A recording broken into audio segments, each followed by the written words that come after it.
Hi, everyone. Thank you for joining us virtually to this Gamaka event. My name is Nanthesh, and I'm the president of Gamaka and a mridangist based in Melbourne. Gamaka is a not-for-profit organisation focusing on cultivating engagement in Carnatic music in Australia with a sense of community. And we do this through curating performances as well as workshops. For more information about Gamaka, please visit and like our social media pages. This demonstration is part of our 2021 Digital Festival, and it's intended to be a learning experience for all musicians, focusing on various aspects of creativity in rhythm. The ideas and examples presented by the panel members will cover various aspects of Carnatic music, including kalpanaswarams, pallavis, and thani avarthanams. And it'll also cover the perspectives of the main artist and the accompanist. It's worth noting that whatever we cover in today's workshop is intended to contribute towards an ongoing learning journey, and there's not always a definitive right or wrong way to do things. And the reason we're curating these workshops is to provide a space to share perspectives with one another. And these could be similar or they could be very different. And we're excited to have three very experienced musicians join us for this discussion. I've had the pleasure of performing and interacting with all three of them, both on and off stage, and have always been blown away by their ability to interpret and execute complex rhythmic concepts into their artistic practices. Firstly, Lakshmi Kumaraguruparan is a disciple of Dr. Manjula Sriram, and has received an initial training from Srimati Padmavati Anantagopalan.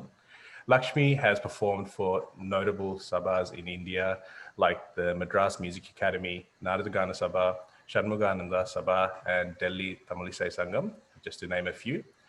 She's a B-high rated artist at All India Radio and holds a master's in music from Madras University. Second, joining us all the way from Singapore, Sai Akhileshwar is a sought-after percussionist based in Singapore. He is a student of Sri T.R. Sundaresan, also my guru. After graduating in 2002 with the Temple of Fine Arts, Akhilesh went on to complete the diploma in Mridangam at CFAS, which is Singapore Indian Fine Arts. He was awarded the National Arts Council's postgraduate scholarship in 2014 and completed his master's in Indian rhythms. In addition to accompanying leading artists in Carnatic music in Singapore and abroad, Akhilesh also has experience in other music genres, and he's also a B-high graded artist at All India Radio. Kiran Mudigonda is one of the leading Carnatic violinists in Australia. He's had his training in India under illustrious teachers from both the Dwaram and Parur traditions of Carnatic violin, and is currently under the tutelage of Sri M.A. Sundaresan. He's been performing Carnatic music for the past 2 decades across India, Australia and New Zealand. He's also adept at singing and plays the South Indian percussion instruments, including the mridangam, kanjira, ghatam, and morsing. So thank you all for joining us today. Let's get stuck into it. So I guess open-ended question for all of you. All three of you are very creative in how you present your music, and in particular with Layam and Kanaka, which is the mathematics of it all. So what role do you think Layam plays in a concert or Carnatic music? We might start with Akhilesh. Oh, okay. Thank you for having me, Gamaka, and especially Nanthesh. In terms of Layam, I guess it's a very abstract theory, Layam itself. So often we always associate it with mathematics, but in actuality, it's a bigger thing. Mathematics, permutations and combinations is one aspect. So in terms, when you're talking about Carnatic concerts or just presentations, Layam, as to what I feel, is a very, very integral part, as much as people say Shruti Mata Laya Pita, that whole parable, right? So even in singing Kalpana Swara, Alapana, anything abstract, there's still a Layam aspect to it. So I feel that Layam is an integral part of presentation. Not only you can't silo it to percussive instruments or percussive theories, it's kind of a bit more all pervasive. So that's my take on Layam. Lakshmi? Namaskaram, everyone. And thanks to Gamaka for having me join this discussion. So, as Shri Akhilesh had nicely put it, it's such a popular saying, Shruti Mata Layam Pita, right? So, we can't look at music without the Layam or without the maths. So, but when we look at it from a performance or a concert point of view, I would like to actually share a few pointers that my guru used to mention.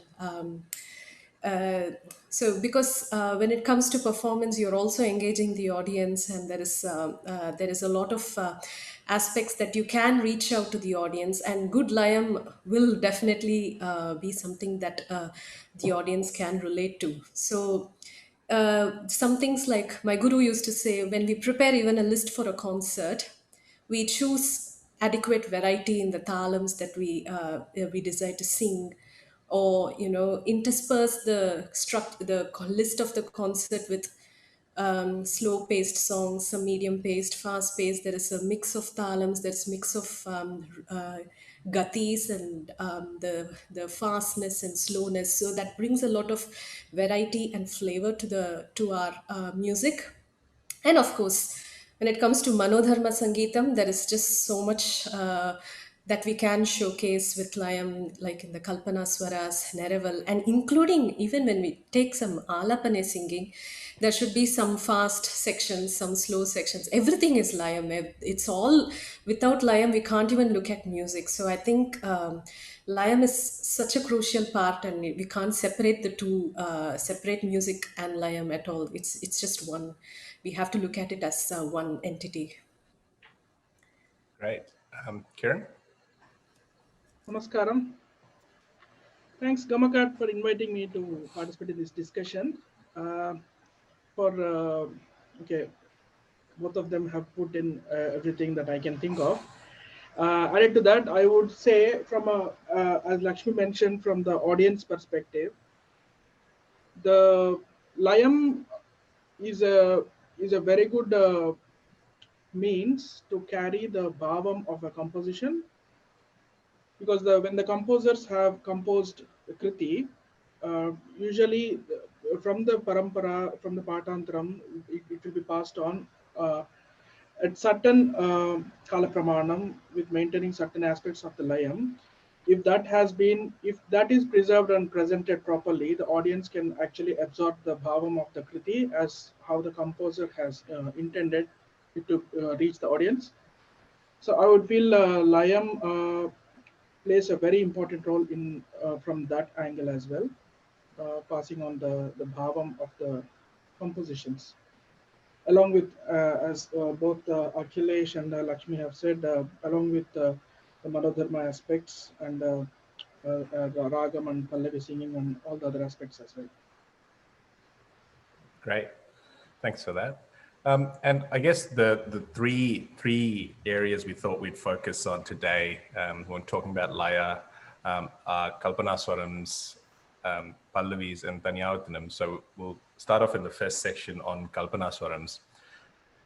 For those new to Carnatic music or just getting yourself familiar with it, kalpanaswaram is a form of melodic and rhythmic improvisation within a rhythmic cycle or thala. There's enough material to talk about kalpanaswaram for days, so we thought we'd explore a couple of specific components, being poruthams and chord race. Lakshmi, do you mind just explaining what poruthams are, and if you can walk us through an example? Sure. Puruthams, I think, are one of the most exciting aspects of Kalpanaswaram singing. I think it's because of the way it creates a nice impact to the when we sing Kalpanaswaras. Of course, not all songs will render easily to create a Purutham. Purutham is where we we end the kalpanaswara, or we format the kalpanaswara in the same rhythmic pattern as the rhythmic structure of the start of the line that we sing the kalpanaswara in. I think it would be best when we look at the examples. Um, there are some songs that are just perfect for Puruttams. There are some songs that just yield a Puruttam very easily. And there are some very great Vidwans. I'm very fortunate to have come from learned some of the Dyarbani, Lalgudi Mama and MLV Amma. They've done a lot of presentations, lot of concerts. They have used Puruttams in their singing so easily, and it sounds so simple and elegant that you won't even realize that there was something complex, something rhythmically, there's so much stuff to the way they have presented it, in the elegance with which they have presented the Puruttams.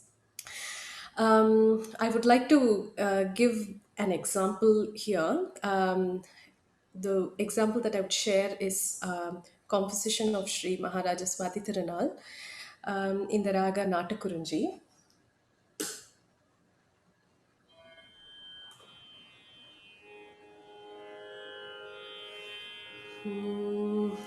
So it's a very popular kriti and a very popular line for singing Neraval and Swara in Rupakatala. ललितमणिहार सुललिते मा पाहि सदा ललितमणिहार ललितमणि. Lalita is the opening of the line where generally musicians choose to sing the Neraval and Kalpanaswaras. When we look at the Kalpanaswara aspect,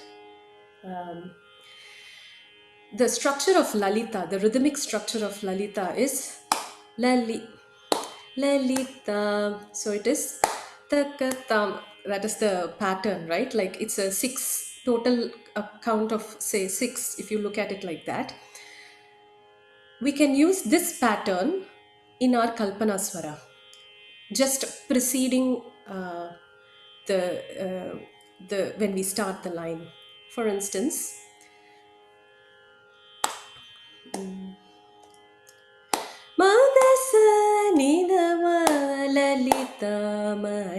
that's a very simple way to show it. That is, I've used the same six pattern to come to the line. And in general, we have the format of repeating the pattern 3 times. So where the third time we sing the actual line of the song, so it forms the Puruttam in that way. So this is a very simple example. Obviously, Rupakatala, it's already 12 aksharas only, and I'm just breaking it into six, and then I take the final sixth akshara pattern with the line of the kriti.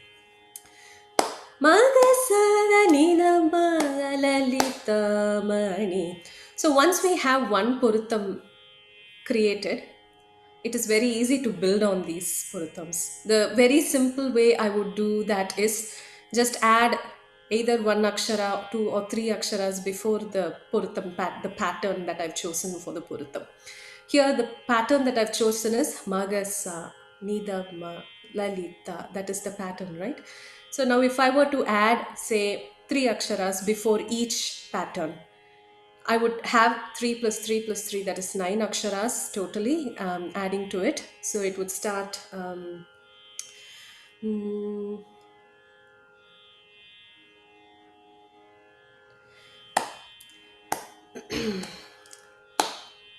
Dhanisa Magasa Magamani Rama Dhanisa Lalita Mani. So this is just a simple way of extrapolating the same Puruttam. I could do five aksharas before the Puruttam. Then I would have a similar pattern. So it doesn't require too much preparation beforehand. All we need to know is to know the Puruttam pattern that we are going to sing, and then add a little bit at every line and create the impact that we want to deliver. So this is just an example that I thought I'd like to share. But I also wanted to mention one thing here, because there are great musicians that have done these types of Puruttams, and they have done it in such elaborate manners. with every Kalpana Swara that they chose to do, or the Purutam they chose, it would be unique, it would be different, and still yet they created the impact. So I would like to share one clipping from Sri Lalgudi Jayaraman, who had done very simple Purutams. Because this line is not very complex, it doesn't have a very complex pattern. The Kriti is Sri Shankara Guruvaram, and all he did was at the start of the line, Sri Shankara just that two aksharas. That's all he wanted to showcase. But the variety with which he has come to that, arrived at that location, is just brilliant. And he does that without stopping and with such variety, which brings us to think that there is no stop to there is no end to the creativity that we can think of. We don't need to restrict ourselves only when there is a complex pattern to the line. We can look at it even for a very simple kriti. Lalgudi Mama used to do purutams for pretty much every kriti that he sung, or every kriti that he performed, and it's just amazing because there's so much he would do. I'd like to share that video at this point, I mean the audio at this point.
So this was just a small example of Lalgudi Mama and Srimati Mami playing swarams at Sri Shankara Guruvaram at the Pallavi, and the variety with which they have created patterns, rhythmic patterns, to end at the pallavi. It's just very.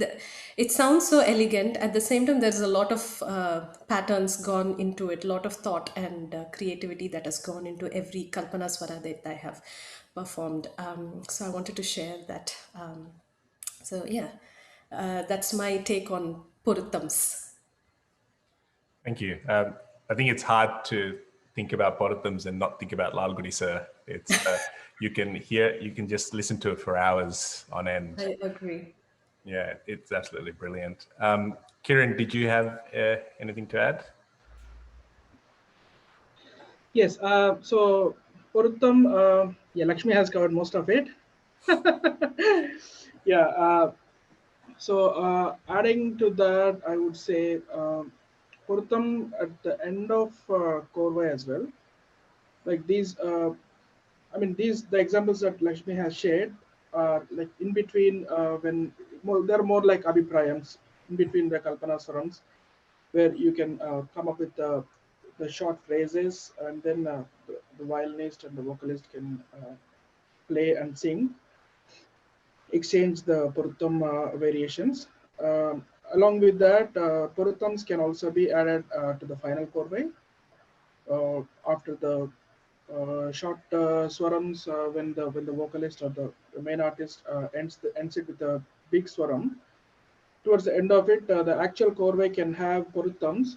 While building that, usually they come as part of the Karvais in the Uttarangam of a Korvai. Just maybe move on to, I guess, my next question. So as part of Poruttams, Lakshmi hinted at earlier, but it's not always suitable, or certain songs may lend themselves better to Poruttams. So what is that quality, and is there a specific kind of, is there something you look for when you decide whether you want to do Poruttams or not? Is that question from me or for Kiran? Yourself, sure. Kiran, do you want to go? When you go ahead. Okay. Poruttams, like I said, Lalgudi Mama would do a Poruttam literally anywhere, even if it is like, the starting of the line is just very regular. There is no great, there is nothing special about the pattern of the way the line starts. Even there, Lalgudi Mama would do a Poruttam. Somehow he just creates the impact. Even the example that we just looked at, Sri Shankara Guruvaram, it's not very complex, but there are some kritis, especially when we look at it from an aesthetics point of view. We don't need to always do puruttams because sometimes it feels a bit excessive. Even there is so much peace and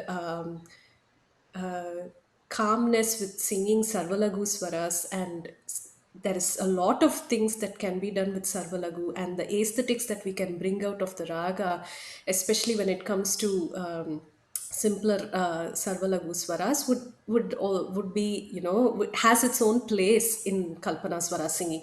We don't necessarily need to make all the kritis with Puruttams, but I would, in my opinion, I feel like there are some kritis where you can't miss it. Like, for instance, take an example of Karpaga Manohara. The Pallavi is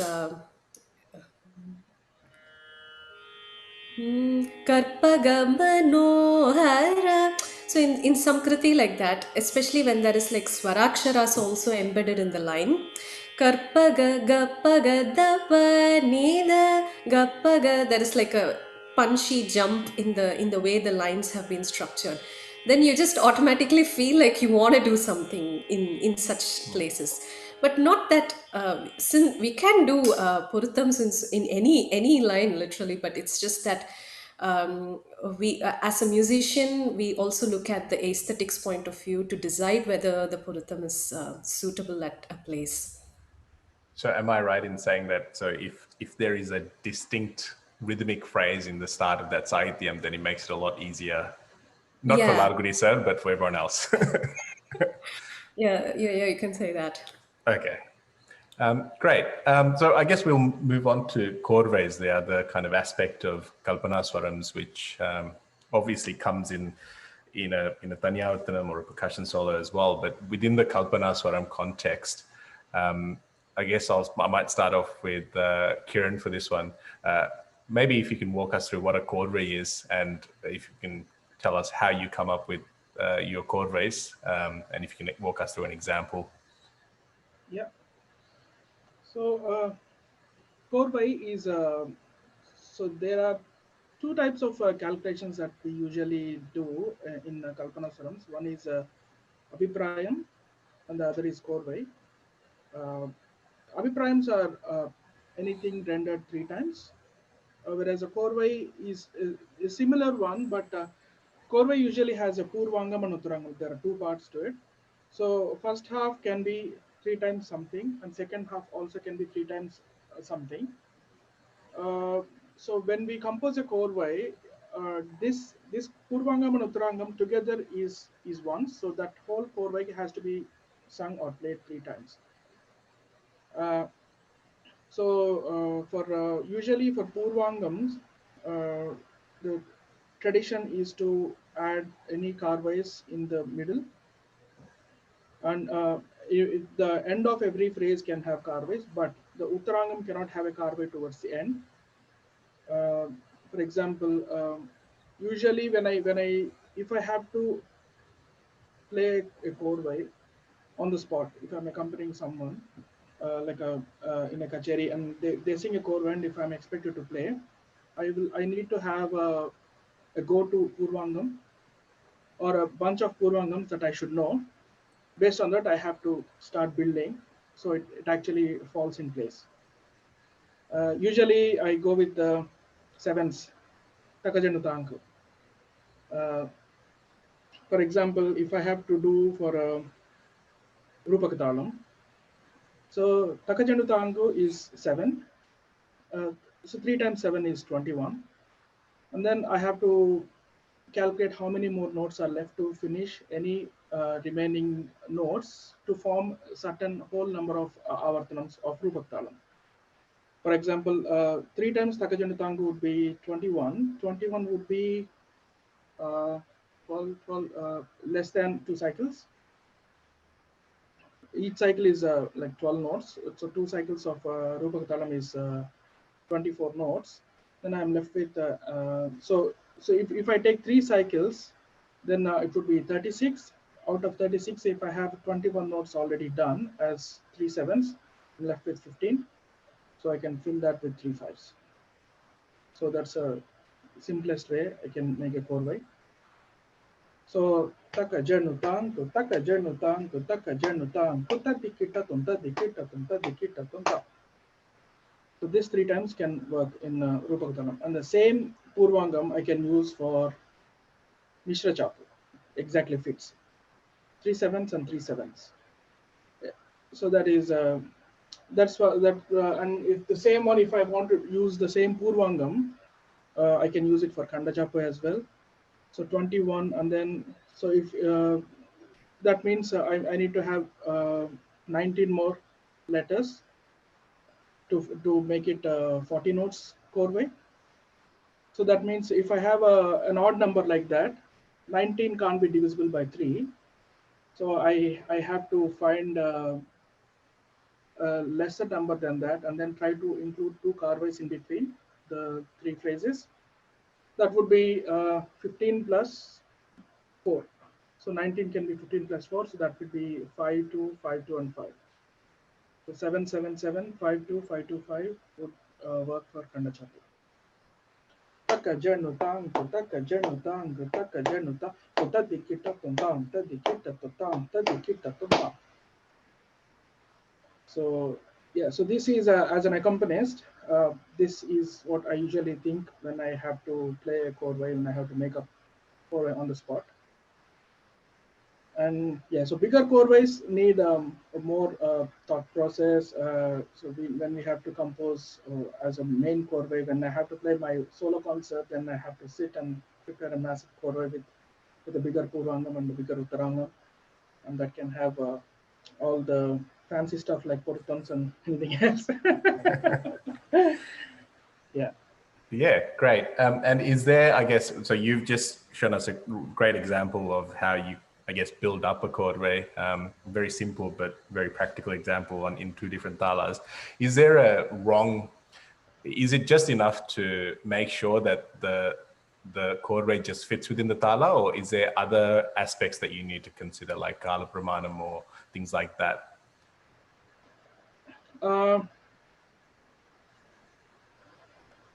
The chordways sometimes may not suit the so as you said, if there is a kriti that is in a very slow kala pramanam, and if we have to sing swarams to that, in fact some kritis may not suit faster kalpanaswarams at all. If you take any for example any rupaktalam rettakalai kritis of Dikshitar, like Parimala Ranganatham or the Sri Subramanya Namaste. I mean, this is my perspective. So if I were to sing or play, to maintain the mood of the kriti, the bhavam of the lyrics, and also the song, I would not go into higher speed swarams. I would go in the same kala pramanam swarams, and also not complicated with the chordway. As Lakshmi has mentioned before, we have to take it simple and then end it without chordway, and sarvalagu patterns will add a lot of melody and beauty to such kritis. And also ragams as well. So some ragams may not allow chordways, or chordway, the same chordway, same phrase may not suit certain ragams. For example, if we take chordways which have something like the ri ga ma pa da ni sa, ri ga ma pa da ni sa, ga ma pa da ni sa, ma pa da ni sa. So chordway like this may not suit an Audo ragam. So certain chordways are meant for Sampurna ragams. Certain chordways are meant for Janya ragams. So we have to be mindful of choosing what chordway suits for what. Sure. That was a question I was about to ask, the way to fit a chordway or a podatam into the raga lakshana, because that's very obviously a very important component of our music, and it's important to make sure that it's appropriate. And I guess the other thing that I would probably add is that when there's a chordway, it needs to be proportional to the talam and the actual composition.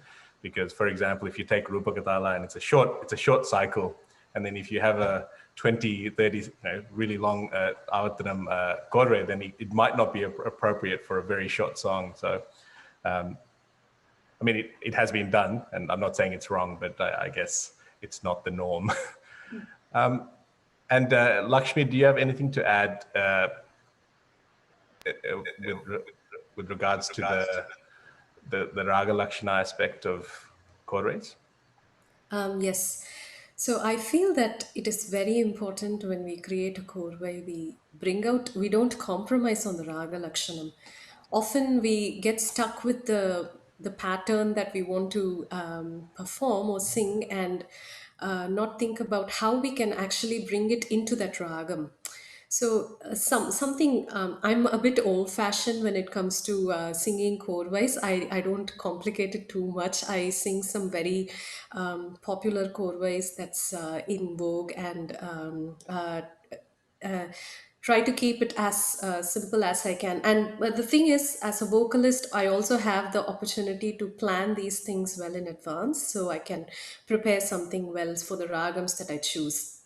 My guru always mentions that no matter what we do, it is our duty as a musician to educate and elevate the audience to understand rhythms, chordwise, patterns, and all the complexities that we are doing in our music.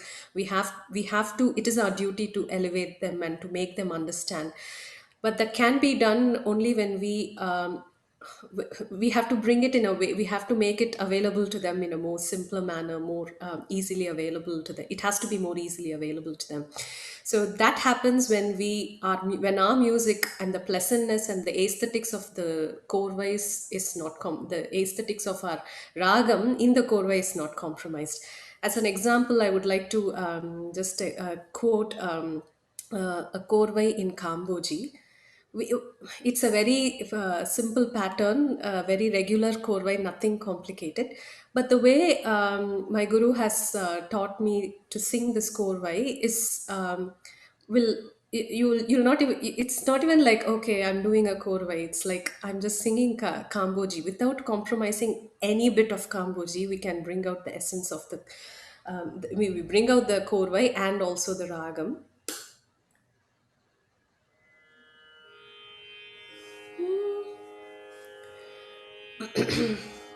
I mean, you probably might be able to give the jati of the korvai better than I would, but this is how it goes. So, Kamboji is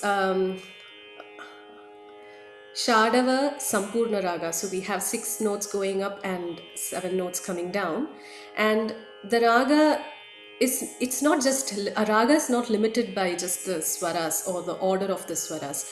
It is the emotion, it is the phrasing of the raga that actually brings out the beauty or the flavor. So this korvai taught to me by my guru in Kamboji. Aditala Retakalai, or it can go for one kalai also, but yeah, Aditala korvai. Sari gasa, pada sari gasa, maga pada sari gasa, gatri sa nida, gatri sa nida, gari sa nida pa sa nida pa ma pada sa pa, maga pada sa pa, sari ga ma pada sa pa, re sa nida pa, re sa nida pa, re sa nida pa sa nida pa ma ma ga re sa sari gasa, maga pada sa pa, maga pada sari gasa.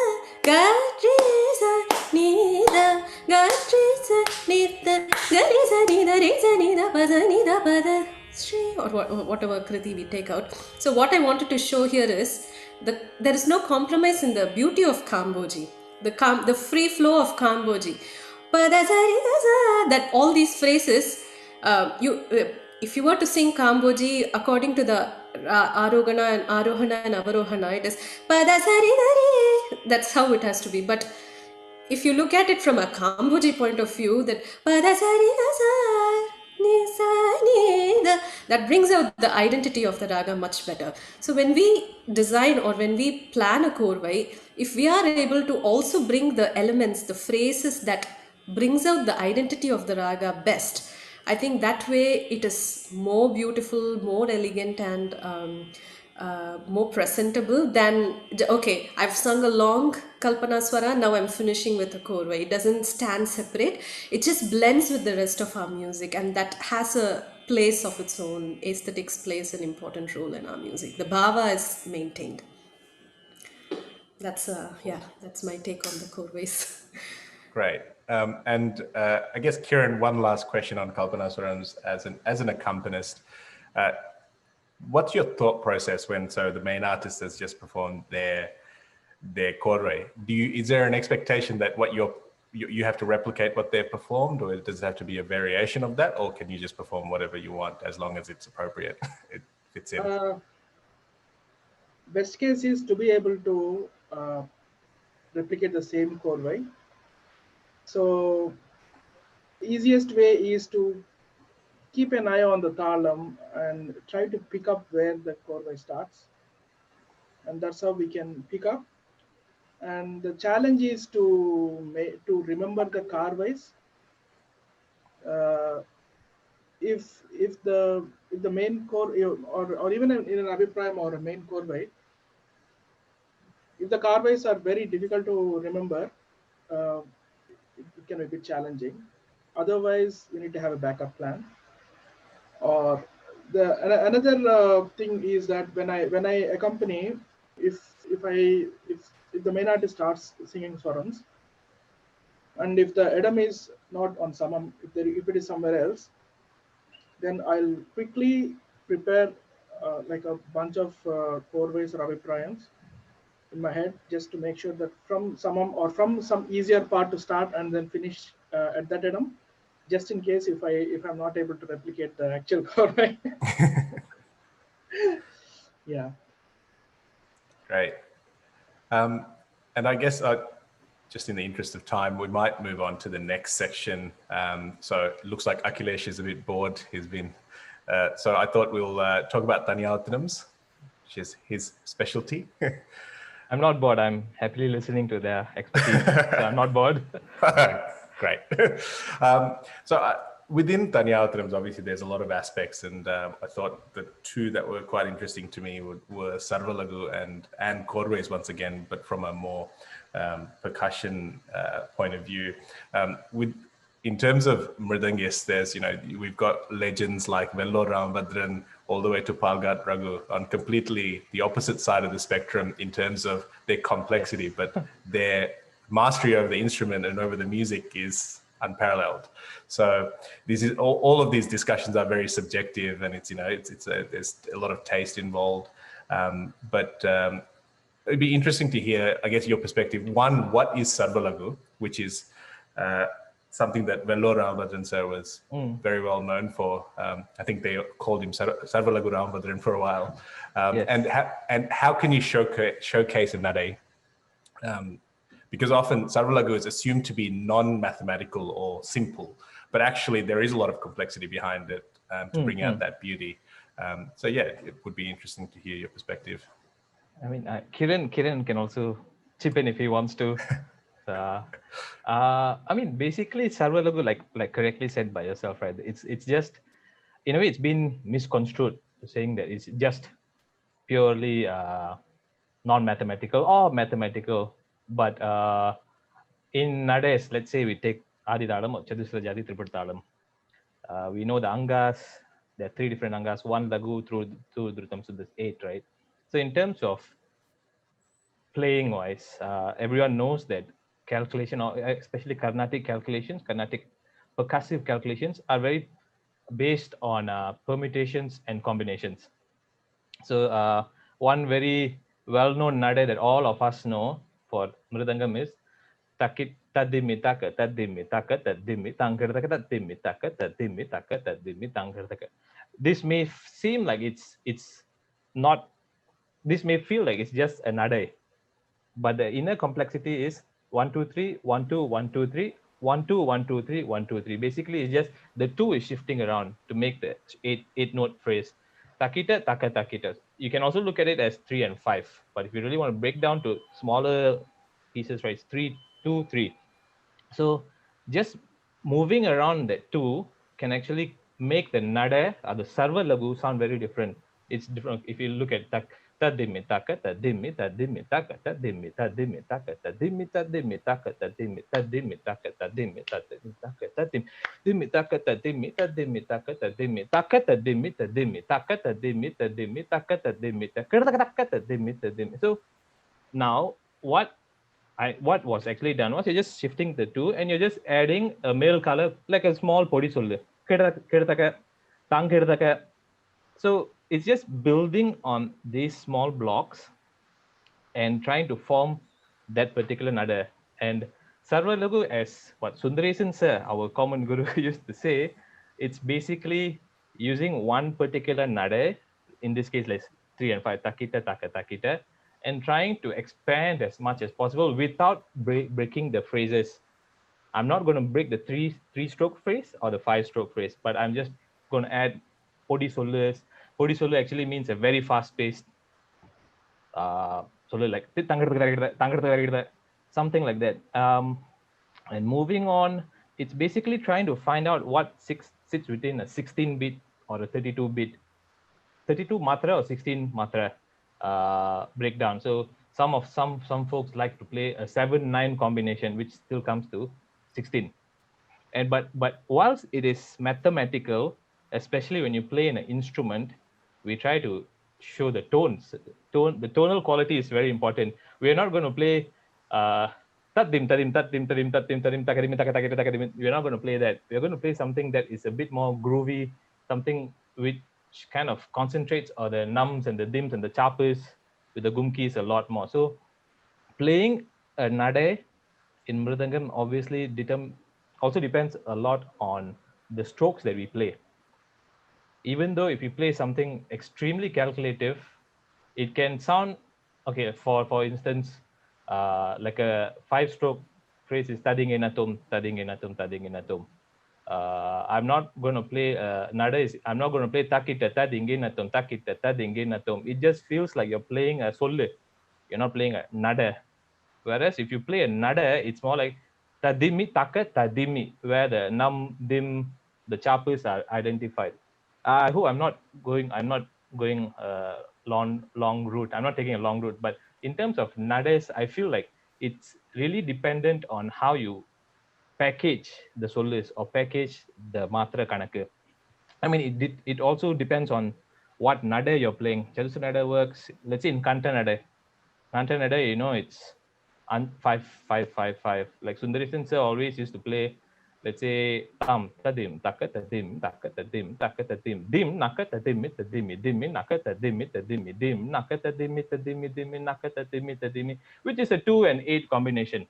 He's not just playing tam tit tangadam tit tangadam. It's still same kanakku, same ideas, but the nada or the sollu that he's playing is very different. There's a huge difference between both. Dim nakata dimi tadimi dimi nakata dimi tadimi tam tit tangadam tit tangadam. So from whatever we've learned from Sundaresan's, it's about packaging nada and nada and presenting it is part of packaging. So that is my take on how a sollu or a sarva lagu or nada can be shown. Yeah. And obviously, what we're discussing here is more the mathematical and that aspect of sarva lagu. But there's obviously on top of that, there's the instrument as well, right? The actual fingering and the dynamics, and there's a number of other layers that related to it. Kiran, you're also a mridangist and a percussionist. So what's your take? Sarvalagu is it's difficult to play. It's difficult to sing swarams as well. It's that's a common thing in between singing kalpanaswarams and playing sarvalagu on a mridangam in avarthanam. Because if we have to, if there is a situation where we have to play only sarvalagu, we'll run out of ideas within no time. So there comes the actual creativity. So that's the part where in Thani, because as a mridangam player, we compose korvais, we compose korepu, we compose whatnot, everything. But when we have to play sarvalagu, that is something that we have to do on the spot, and we can't really compose and remember the order of the sarvalagu. And so as Akhilesh mentioned, the difference in the solo will make it sound better, and the same nade or the same solo can be changed by changing the fingering. And also I would feel for example, if you take any, let's say if you are playing in a different nade, so Chatusra nade sarvalagu we usually hear, but nade, when the nade change happens, when we go into a different nade, sarvalagu in that nade will be even more challenging. Usually majority of the mridangam players, including myself, are used to the common nades in Chatusra nade, common nades are in sarvalagu patterns Chatusra nade, and if we have to go into a different nade, usually we tend to show few abhiprayams and then quickly finish and then come back to Chatusram. But if we have to play sarvalagu in that nade, it gets even more complicated. So yeah, that's what I feel about sarvalagu is difficult to play more than kanakku on a mridangam. It's very well put.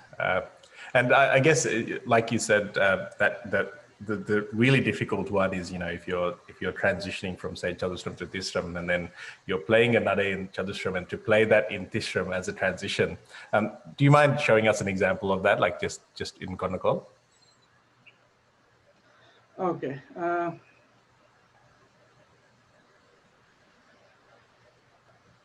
Dim ta dim, taka ta taka dim ta taka dim ta dim, taka ta taka dim ta taka dim ta dim, taka ta taka dim ta taka dim ta dim, taka ta taka dim ta taka dim ta dim, taka ta taka dim ta taka dim, taka ta dim, taka ta dim, taka ta dim, taka ta dim, taka ta dim, taka ta dim, taka dim, taka dim, taka dim, taka dim.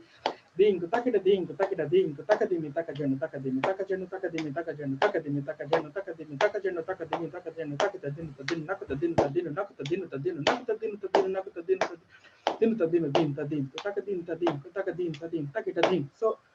So if we have to replicate this, I think this is what you asked. So same Yeah. if you have to play in Krishnanade. Yeah. So this becomes challenging. That's right. For both the mridangam player and whoever is putting talam as well. Exactly. the talam is very important. I think we'll do another workshop on that one at some point.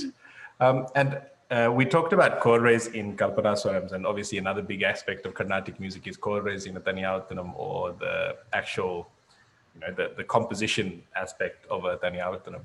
So Akhilesh, I guess maybe it might be worth if we can talk through an example which walks through that differences in nades, say Chadusram or Tisram, and can you walk us through one of a composition and just the structure of that composition and how you would build up to that chord?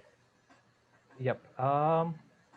In terms of playing chords for kacheris and everything, it also depends on the duration that you have.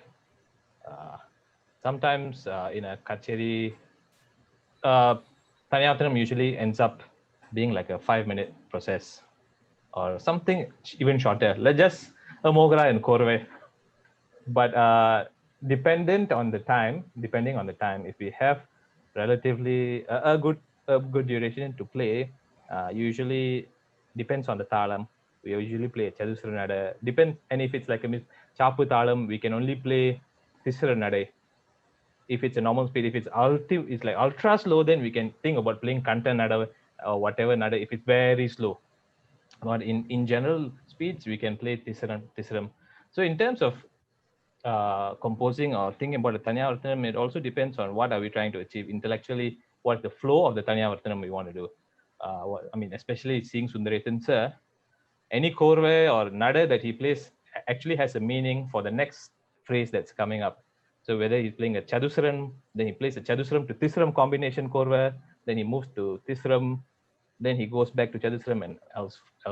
So there's always a meaning behind what let's say Sundaresan sir played. So I guess that's what we try to, both you and me, try to achieve if we are able to. So in terms of composing korves for let's say Trikala korves, Adi Talam, Trikalam, in this sense we take it as Chadusram Madhyama Kalam, Tisram Male Kalam, and Chadusranada Male Kalam. We're not going to talk about Kantanada and whatnot with Trikala korves. So Trikalam actually means these 3 speeds, and when trying to compose such a korve, we try to find the lowest or the common multiples. So like what Kiran just demonstrated, like Chadusram, when you say Takadimi Takajunu 4 times, in Tisram 2 aksharams, it's 3 Chadusram Takadimi Takajunu Takadimi Takadimi Takajunu Takadimi. So understanding the commonalities. So if I'm able to play a korve in 3 avarthanams in Adi Talam, I can play the same korve in Tisarnade for 2 avarthanams. It's just the calculation. It's you're just switching it over. So when trying to compose korves, especially for like Trikala korves and everything, right? Usually what I try to do is I try to avoid, like Kiran said, there's Purvangam and Uttarangam. I try to play phrases in the Purvangam which is a bit more even number based, because sometimes it's difficult to play an odd number phrase in Tisram or this Chaduswaram male column. Let's say tak dinna tongu, tak dinna tongu, tak dinna tongu. You can play that in Tisram. Tak dinna tongu, tak dinna tongu, tak dinna tongu. But if you're going to try that in Chaduswaram male column, it's going to be very tough. Tak dinna tongu, tak dinna tongu, tak dinna tongu. And it also depends on the person who's putting talam. So I try to avoid those kind of phrases and try to play phrases that are even like duration wise. Tam, tak dinna dum, tak ku, tak dinna dim, tak dum. So that is like a 16 matra. And usually the Uttrangam, also we try to play a phrase that is of a bigger number, like 12, 15, sorry, 12, 16, 20, that kind of a phrase. What do I mean by that? It's like instead of playing tati kitakum, tati kitakum, tati kitatum, I try to play takatiku, tati kitaku, tati kitaku, tati kitakum. It'll be easier to switch it when you're playing it in a male color speed. So I'll just demonstrate one trikala korve. Then I'll just do the 3 columns in it. So it's for, you can play it in oru color or retta color, but I'll just do it in a retta color. So it's actually 3 avarthanam long Chaduswaram korve. So I'll start from, I mean, the thing is when you play it in male column, you'll come to 1.5 avarthanam. So I'll start in are avarthanam. Okay, 1, 2, 3, 4. Tam tak dinna dum takuku tak dinna dim ta dum. Kita tak tam tak dinna dum takuku tak dinna dim ta dum ta dim ta dum. Kita tak tari kita tam tak dinna dum takuku tak dinna dum ta dum ta dum ta dum ta dum ta dum. Tati kita ku tati kita ku tati kita ku tam. Tak tati kita ku tak tati kita ku tak tati kita ku tam. Tati tati kita ku tati tati kita ku tati tati kita ku tam. Tak kedina dum tak ku tak kedina dum tak dum. Kita tak tam tak kedina dum tak ku tak kedina dum tak dum tak dum tak dum. Kita tak tati kita tam tak kedina dum tak ku tak kedina dum tak dum tak dum tak dum tak dum tak dum. Tati kita ku tati kita ku tati kita ku tam. Tati kita ke tati kita ke tati kita ke tam. Tati kita ke tati kita ke tati kita ke tak ke dalam kita tak ke dalam tak tum. Kita tak ke tam tak ke dalam kita tak ke dalam tak tum. Tadum tak tum. Kita tak ke tadi kita tak ke dalam kita tak ke dalam tak tum. Tadum tak tum. Tadum tak tum. Tadi kita ke tadi kita ke tadi kita ke tam. Tadi kita ke tadi kita ke tadi kita ke tam. Tatum ting kita ke ting kita ke tam. So in terms of doing trikala korves, it's easier to look at bigger numbers like avarthanam kanakas. I'm not saying that that's the only way out. We can also look at akshara kanakas. Like if I want to create a korve for that is for kantanada, I look at 10 aksharams. Any phrase that fits within 10 aksharams, I can be playing it in Chaduswaranada as well as kantanada because it's just easy to just switch it around. Yeah, this is basically for trikala korves. And sometimes when you play like a odd talam, RTP, we've seen like odd talams like Chaduswarajah, triple talam, Panchamukhi, Navamukhi, and whatnot, right? Sundaresan sir always used to say that there are some Uttrangams. He calls it Abhat Bandhava Uttrangams or Savior Uttrangams. It's easy to play certain Uttrangams at the start. So these kind of Uttrangams are the type where it's either reducing Kopuchayati or Srotavahayati, like Tatit Takadadum Tatum, Tit Takadadum Tatum, Takadadum Tatum, Kiradum Tatum, Tatum. It's easier to play these kind of Purvangams in talas which are very difficult even for the main singer to put. So let's say sorry, I'm taking too long. I just quickly finish this. Let's say Panchamukhi Adi Talam. We all know it's all the claps are of Kantagadi. So you know, it's one tala vatam is 3, 4, 5, 1, 3, 1, 1, 1, 2, 3, 1. So in this case, let's say you play a nice korva like a Kopuchayati Purvangam. Tatit takadum tatum, tit takadum tatum, takadum tatum, kiradum tatum, tatum, tatum, tatikit takum ta. The tatit takadum tatum, I'm not saying whether this is a correct korve or wrong korve. It's just that the Purvangam helps a lot when you're playing extremely obscure talas. So especially when you're put on a spot, let's say you're suddenly playing the main singer doesn't tell you he or she's singing at RTP. sometimes you just have to take out all the stock korve, stock abhiprayams and just let loose. So that is a way that I try to go around setting korves if I can. And I think you mentioned it as well, but one thing that Sundaresh says is when you're composing a korve, it's important to have those landing spots. So Yes. you need to be able to, if it never falls on a beat until the end of the korve, then you're going to have a tough time, especially when the talam is not as strong as you'd like. Exactly. Yeah. I guess it also it depends on what you want to explore through the korve. All right. Either if you want to explore another nada, you want to switch over. It also depends on how you phrase the korve, and there are many korves for it. So the korve is actually purposeful. It's not just a be all end all. Yeah. It's actually part of an entire string of events. Yeah. And also building up to that korve, the sarvalagu and the abhiprayams that you play to get to that korve are also very important. Yeah. It's pretty much a conversation, you see. It's like introducing and you're showing certain phrases either in Chadusaranada or Tisaranada, then you're playing the korve, showing small phrases or stints of it. It actually depends a lot on how you phrase everything, part of the Sarvalagu and also all else, Yeah, absolutely. And the third kind of section would be that we'd discuss is pallavis, which so the pallavi within a Ragam pallavi is a one-line composition that's repeated and improvised upon, and it's often where artists get to show their flair, I guess, and can really showcase their abilities because it's quite complex and quite difficult. I guess maybe I know both Lakshmi and Kiran, I've heard both of you perform very complex pallavis, and I've had the unfortunate pleasure of accompanying those pallavis. So maybe Lakshmi, if you'd like to walk us through a pallavi that you've composed, or even another pallavi, and your process for coming up with that. Sure. I'd like to start by saying that I like simple pallavis.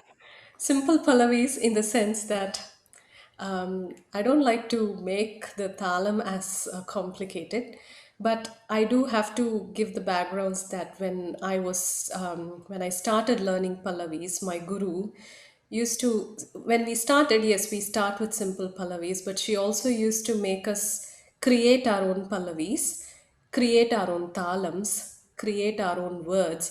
And the beauty about pallavi is there is no definitive way to structure a pallavi. You can create your own thala, you can do whatever you want. There is no there is nothing stopping you. You can just go all out and create the most craziest combination of nadais and the length of the thala. There is nothing stopping you, and you can still pass it on as a legitimate pallavi. Keeping that in mind, yes, I've had the opportunity, thanks to the Pallavi Arangams conducted in Sydney, that I've had a chance to explore a few different complex talams. But I'd like to showcase a small Pallavi that I had composed. This is in a very simple thala, but what I wanted to bring out in this is that the thala need not be very complicated. We can still shoot, we can do a simple adi thala, we can do a simple rupak or mishra chapu, and yet bring out a beautiful rhythmic pattern into the pallavi. We can still bring the best out of the talam, we can still bring the best out of the structure of the rhythms, the structure of the pallavi, well, if we really put our minds to it, to our mind to it. So this was a pallavi that I had created a few years ago in Mishra Chapu. This is very simple. However, what I wanted to showcase in this pallavi is the because as a musician, my thought always goes to how the music, how the aesthetics are, how much I can create, how much scope I can create to doing the Manodharma, to doing Kalpanaswara singing or Neravals. So when it comes to a Pallavi, the Padagarbha plays a very important role. That is the pause between the Purvanga and the Uttaranga. And this Pallavi was created to have a varying Padagarbha. I'll just demonstrate this Pallavi in Purvi Kalyani. This starts Renda Akshara Talli in Mishra Chapu. இது நல்ல சமயமே, இது நல்ல சமயமே, காக்க இது நல்ல சமயமே, என்னை காக்க இது நல்ல சமயமே, தேவி என்னை காக்க இது நல்ல சமயமே, சமயமே, சமயமே. So this is a very simple Pallavi, but the kind of the thought that went into it was, I didn't want a long talam. I wanted it to be simple. But when it comes to like that Onnu Thalli Padra patterns, they create a nice punch. So it need not be that the talam has to be complicated, but even if we can bring out a nice punch or a nice feel through the way we structure the words, where we put the pauses, how much pause we put, how much balance there is in the Purvanga and Uttaranga. All this is actually Laya. This is all the way we are actually looking at Laya. We don't need to necessarily look at it from a very mathematical point of view. I mean, it is maths, of course. I'm not saying we don't look at it in a mathematical point of view. I mean to say that we can bring out the best out of the thala. We can create a nice effect by just making choices of the pauses, the karvais, and making sure that the Pallavi is more impactful. So with this Pallavi itself, there is so much we can, it renders for everything. We can do Trikala, we can do Kalpanaswaras, we can do varying Kalpanaswaras, core-wise, and for every Padagarbha. And also it gives us a lot of scope for Neraval. And also the fact that this is a very fast-paced Pallavi. It creates a nice balance if we have like a slow kriti as our main, like a retakalai aditala. Then after that, there is something more vibrant and more fast-paced. So it's all about how we decide the concert list and how we choose the Pallavi. So this is my take on Pallavis, especially because it is nice to have a comfortable talam sometimes and do the best out of it. And Mishra Chapu gives such scope for core-wise, kanak, korap, so much that we can do, and there is no limits to what possibilities are there mathematically with talams like this. So yeah, that's how I look at Pallavis and composing Pallavis. Sure. Kiran? So for me, I have a lot of interest in Pallavis. We know. So thanks to my guru, Pallavi guru, Sri V.L. Narayana sir, from whom I have been learning exclusively Pallavis. So Pallavis difficulty or complexity or exploring rhythmic possibilities can be in a complex talam as well as a simpler talam. It depends on the creativity. This again ties back to the Sarvalagu pattern, Sarvalagu concept we were talking about. So when the talam is simple, how to complicate it?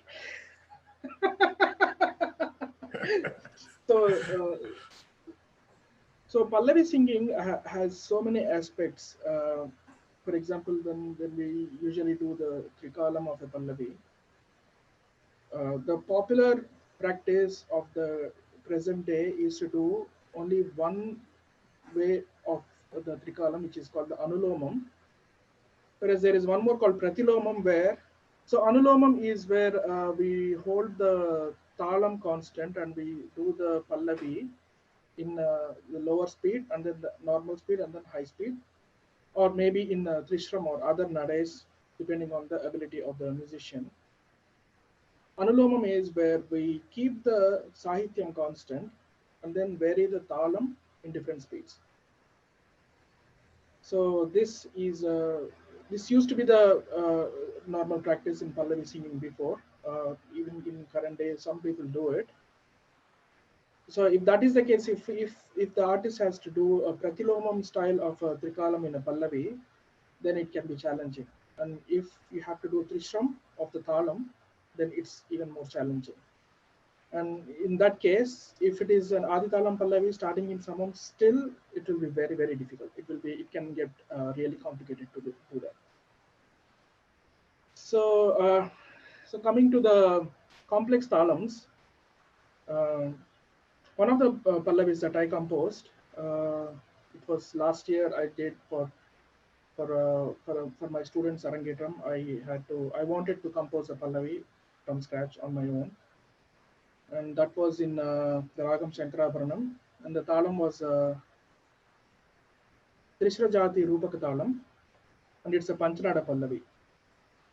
So Trishrajati Rupaka talam is 1, 2, 3, 4, 5. So 5 beats in the avarthanam, each beat having one nadai. I'll show you the Pallavi.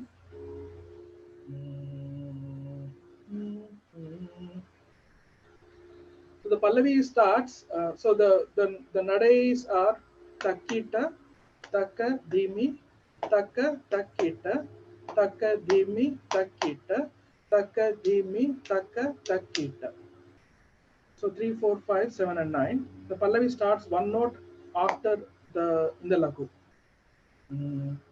Akhileshwar Shankarabharanayute Mampa Akhileshwar Shankarabharanayute Mampa Akhileshwar. So this was the Pallavi. The difficulty in this is the edam of the Pahi, because it's one note after. As Lakshmi mentioned, that one note edam gives that kind of a punch to the start of the Pallavi. So the difficulty was to come up with, if you actually look at samam to edam korvai calculation, it's not really that difficult. But being able to keep up talam is challenge. Of course, because my student, when she played, she was playing violin, and the challenge was for me to keep the talam for her, as well as the mridangam player and the kanjira artist as well. But if someone has to sing a Pallavi in a difficult talam, it is, in my opinion, is that difficult talams will teach you a better layam. You'll get a very good understanding, because if that will throw you out of your comfort zone when it comes to the line aspect. So in a more challenged position, you'll have to go in your own creative direction with the kalpanaswarams or niraval or trikalam of the Pallavi, whatever.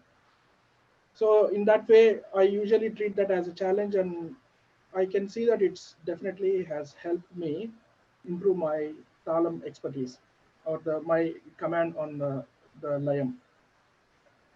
Similarly, usually the Pallavi, the talams, those 108 talams, which are long gone. Not many people perform in those. I tried attempting singing a Pallavi in the Simhanandana talam, the biggest of all of them.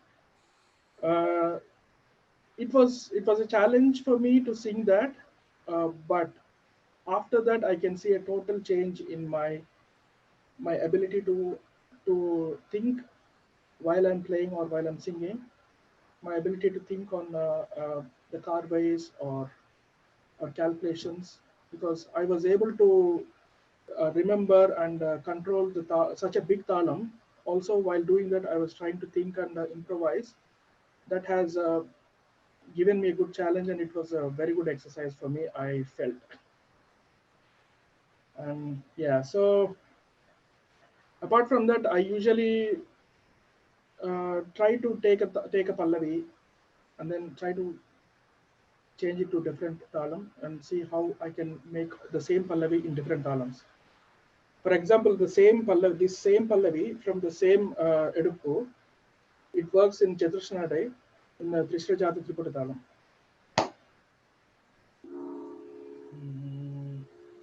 Pahi kaila tapate Shankara bharana yute mampa kaila sapate. So that's a simpler version. And usually when I try to do this, it can be a bit of a hit and trial, or you can actually go into details of how many notes you have in the Purvangam, and then try to find a talam that has like a Sashapta Kriya ending with so many notes, and then take that and then you try to tweak the Padagarbham or the Uttarangam Karvais here and there to fit into a different talam. And for example, the same Pallavi, I just worked it out. It works in a Dvinada talam as well, in Adi talam, Trishranadai and Chaturshranadai. Pahi kai kaila sabate Shankara bharana yute mampa kaila sabate. So when it comes to pallavis, there are multiple aspects that we can try, and I try practicing avadhanam as well in talam, that is with the two talams of different nadays, and that can match after a certain number of cycles or maybe after one cycle. Yeah, so my interest in talam just keeps growing and I try practicing so many things with pallavis. That's great. It just goes to show that that Carnatic music is so vast, and it's like you can never learn everything, and that's quite exciting for me. And as I guess as an accompanist, this is for you, Kiran, and Akhilesh as well. Quite often, the difficulty for accompanists is that you're hearing the pallavi for the first time on stage, and you're expected to follow, but sometimes even replicate and improvise on and play a trikalam. Maybe Akhilesh, can you walk us through an example of a pallavi and then a trikalam for a very simple pallavi, and I guess the mathematics behind that? Yeah, I guess it also depends on the talam and the amaipu or the structure of the pallavi, because the late great Professor T.R. Subramaniam, his way of composing pallavis are really intellectual in terms of the adavu, the padagarbam, the karves, and everything else. There used to be intellectual progression. So if you're playing for such a pallavi, it's easier to translate it immediately. Like there's this pallavi. I only know the first part. It starts one aksharam talli. Kantajadi Tripurtalam. I only know the first part. It is Guha Muruga Shan Muga Ni Wa.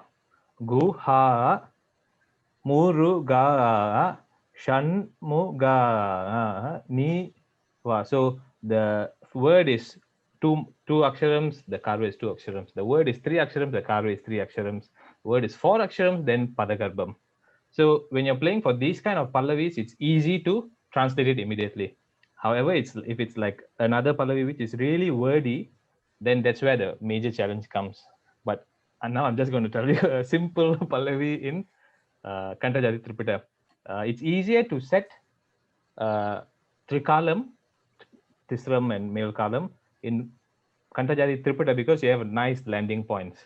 Whereas Aditalam means it will land, but the points are not on down beats. So this is a very popular pallavi sung by many people. So this is one also Kantachari Tripuratalam and taken in the second beat. Ni pada mule gati yeni nam mi ti Rama Chandra ni. So everything, if you looked at it, is a multiple of 3. Ni pada mule gati yani nam mi ti.